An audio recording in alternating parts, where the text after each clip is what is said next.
Bismillahirrahmanirrahim. Elhamdülillahi Rabbil alemin. Vessalatu vesselamu ala Resulina Muhammed ve ala alihi ve ashabihi ecmain.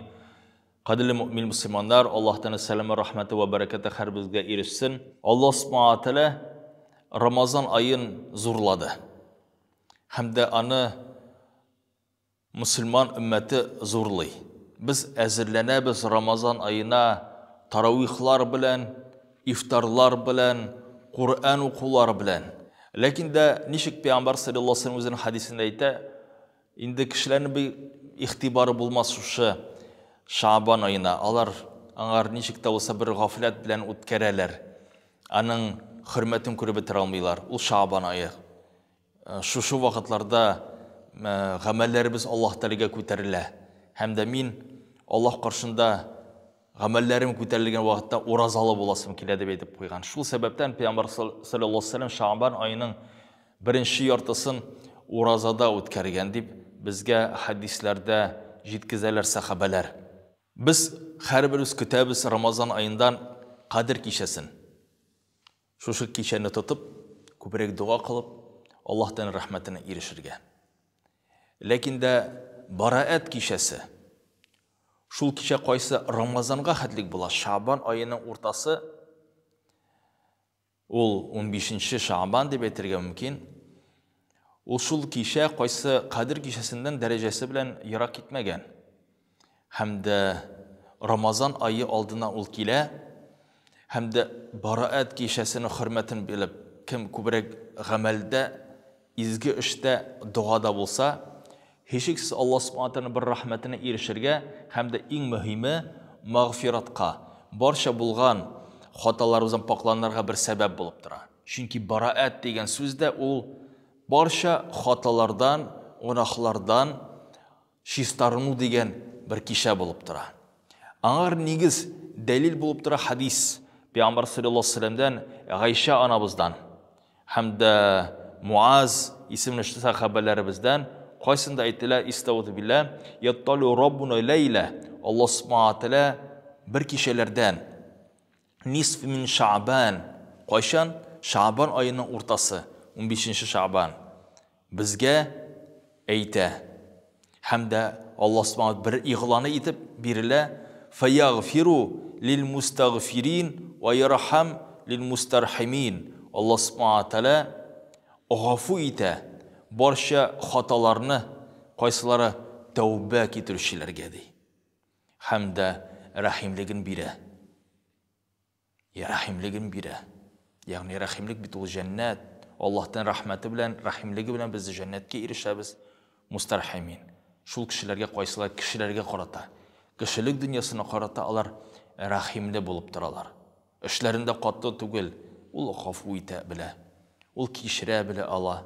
Sevdesinde ul katı tugil hem de kişiye qarata bir merhametlik bilen özün işini alıp para. Kul aslında bulgan kişilerge qarata şula aların iş bilen artık yüklep jibermey hakların vakitinde töli. Elbette mine şu rahimlik sıfatlı. Ul cemaat bizden gailebizde de balalarımızga da xatınımızga da indi bulurga tiyiş hem de şu aramızda bulgan gameller için Allah der özünün rahmetini ite. Hem de elbette Allah karşında bulgan tövbe etu. Ya Rabbi gafulardan ile benim falan günahlarımla. Eki ya Rabbi gafu et. Şul hatalarını qaysılarını min bilmişe işledim. Unuttum indi. Gözüm kişilik bilen. Ya Rabbi gafu et. Hem de Allah'a geri qaytasım kilmi. Hem de min yaxşırak turmuş yaşası kile. Yani senin karşında şistarak, izgirek turmuşta yaşası kile deyip kılgan dualar sebebinden Allah Teala Allah'ını gafu ite. Lakin de Allah Teala özün rahmetinden mahrum kitireni şu hadiste aytile ve yatruk ahl haqq hem de Allah Teala kaldıra şul kişilerin özün rahmetinden hem de mağfiratından kim qatı begirli aşulu hem de dünyaya qarata qara fikir bilen yaşavşilerge. Muaz isimli sahabelerinin hadisinde de üsteme revişinde aytile illel müşrik illa demege şul kişi qaysa Allah'a tengdaş getire.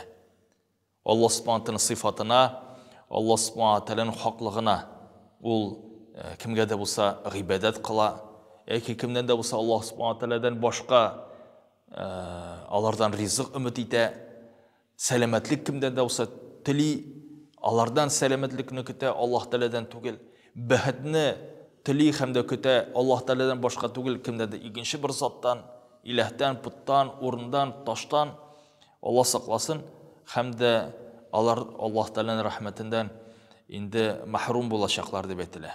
Һәм дә мушахин шулай каты бәгырьле, кара фикерле, явыз кешеләр Аллаһ Субхану Тәгаләнең мәгъфиратына ирешмәс дип. Кадерле җәмәгать, бу хадис бер яктан өметләндерә, гөнаһлардан пакланырга, ләкин дә искәрмәсен дә бирә. Карагыз әле, кешеләр арасында булган муамәләгә карата Аллаһ Тәгалә ни хәтлек ихтибарлы. Без галим дә була алабыз, имам да була алабыз, казый да була алабыз, намаз да укый алабыз. Аллаһ каршында үзебезне пак тотырга тырышабыз. Хәмердән дә, эчемлектән дә, сүгенүдән дә ерак, ләкин дә кешелек дөньясына карата, гаиләбезгә карата без авыр күңелдә булсак, каты бәгырьле булсак, аларга карата рәхимлегебез булмаса, Аллаһ Тәгаләдән рәхимлек һәм дә мәгъфираттан без мәрхүм булырга мөмкин. Без шуңар җәмәгать, мин сезне чакырам, карагыз үзегезнең күңелегезне. Чынлыкта Аллаһ каршында гына түгел, кешелек дөньясында да безнең күңелебез пак булырга тиеш бит җәмәгать. Һәм дә инде әлбәттә тәүбәнең шартларын онытырга кирәк түгел. Тәүбә кылган вакытта без ихлас күңелдән үзебезнең гөнаһларыбыздан үкенергә тиешбез. Икенчесе, Аллаһ Тәгаләдән сорарга кирәк, чиста күңелдән, шушы хаталарны гафу итүгә. Һәм дә өченчесе, бу хаталарга без кире кайтырга тиеш түгел. Әгәр дә безнең хаталарыбыз кешенең хакы белән бәйле булса, кемгә дә булса акчасын бирмәдек, кемне дә булса кыерсыттык, тотып сүктек, кыйнадык, Аллаһ сакласын, аның каршында гафу үтенергә кирәк, кеше каршында. Һәм дә шул вакытта гына без Аллаһ Тәгаләнең рәхмәтенә ирешергә һәм дә мәгъфиратына ирешергә бер сәбәп булачак иншалла. Әгәр дә ул кеше каршында инде гафу үтенеп булмаса, ул мәрхүм булса, яки ул кешене табып булмаса, ул вакытны садакасын бирәбез. Изгелек эшләргә тырышабыз. Шул кешеләргә кайсылары безгә бер нәрсә белән дә файда китерә алмый. Гади кешеләр, булсын ул шәкерт, булсын ул фақир, булсын ул гариб гурабалар. Алар безнең тирәбездә күп, җәмәгать. Фақат аларны күрә белергә генә кирәк. Һәм дә һичшиксез аларга без изгелегебезне үстәсәк, иншалла, һичшиксез Аллаһ Субхану Тәгалә үзенең рәхмәтеннән калдырмас. Бараат кичәсендә гафил булмыйк, җәмәгать. Дугада, зикрдә булыйк, истигъфарда булыйк, иншалла. Ул бер кичә генә Шабан аеның 15-е җәмәгать, әлбәттә тырышлыкны күрсәтик. Кадерле җәмәгать, мөэмин мөселманнар, әлбәттә дуга дигән вакытта нәрсә ул инде бер кулыңны күтәрәсең дә сорыйсың, бер нәрсә генә түгел шикелле. Ләкин дә ул вакытны безнең ихласлык, чиста күңеллек була. Пәйгамбәр саллаллаһу алейһи ва саллям үзенең хадисендә безгә әйтә, безнең кадабызны, тәкъдиребезне кайтара алмас бу дөньяда бер нәрсә дә, ул безгә ирешәчәк. Илля дуа, илля дә мәгәр Аллаһ Субхану Тәгалә карата кылган дугабыз. Безнең алдыбызда бер бәла, инде тәкъдир булса, biz сорасак, я Рабби, ушбу елыбызны тынычлык ва иминлек белән бәла казасыз үткәрергә бир дип әйткән вакытта, шушы тәкъдиребез үзгәрергә мөмкин, иншалла.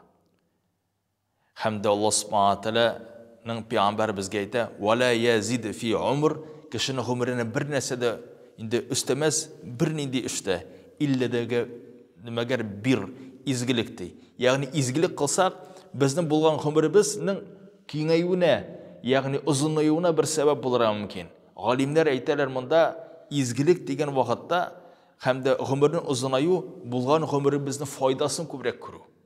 Һәм дә шунлыкта гомеребезнең узынаюда китерә изгелек, иншаллаһу тааля.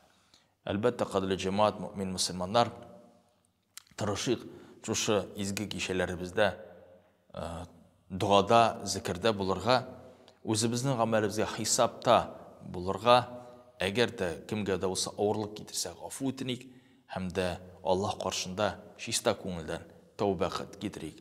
Assalamu alaikum va rahmatullohi va barakatuh.